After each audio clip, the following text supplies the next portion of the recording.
Okay, folks, going to do a little short video on setting valve lash on a Crosley engine. I'm kind of working on this on one of my other Crosleys and talking to Barry, getting some tidbits from him and everything, and I think I've got it. So I'm going to I made this little display up to use for showing people how to do this. So I thought I'd just do this little video.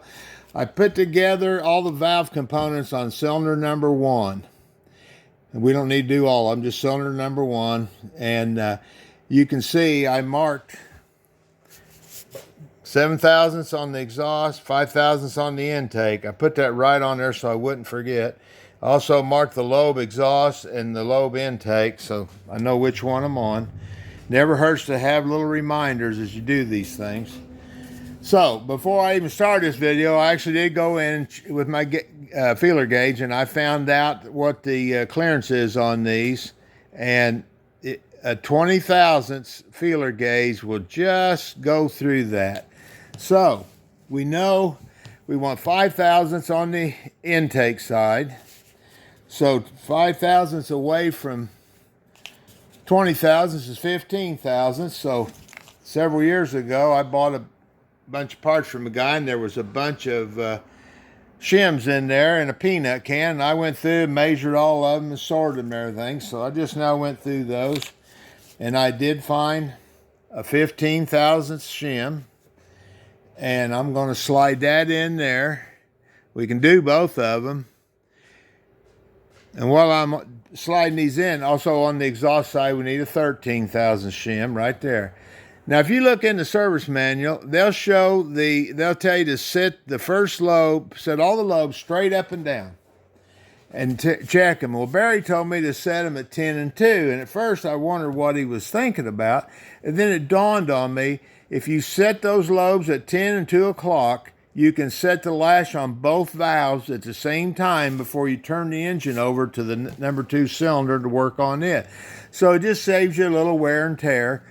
Put them pointing at 10 and 2, and that gives you just what you need. Now I've slid those in there.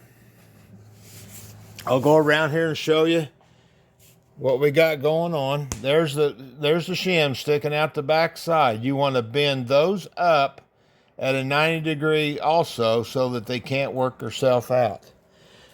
Now I'm not going to do that on this because I'm going to save those shims, and we'll want to do a demonstration maybe another day with these. So I'm going to leave them like that.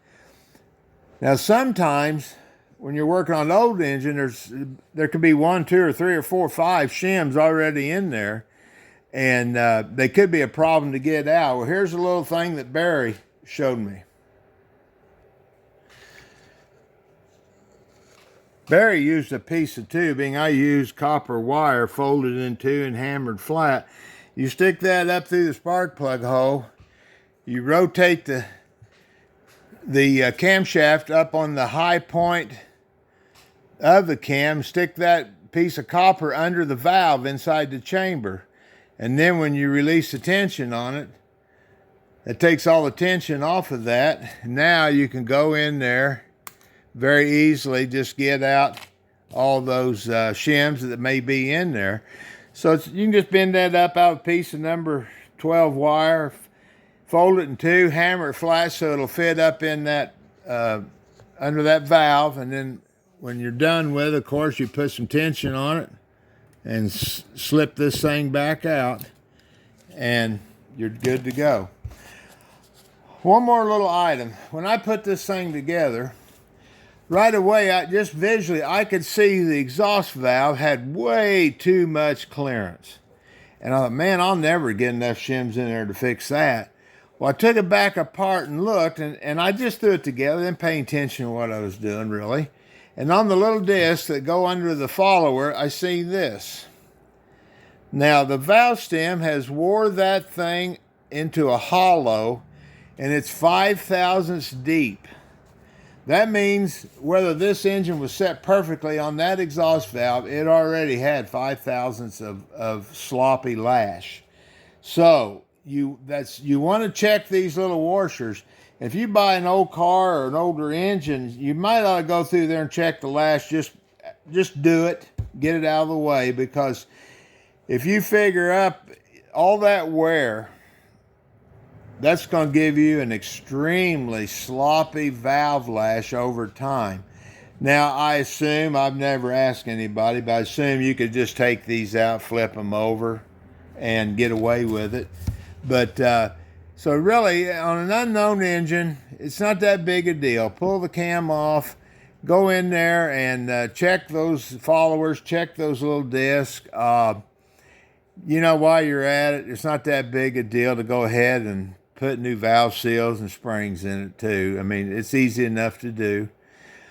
All right, that's the little the little video about Lash.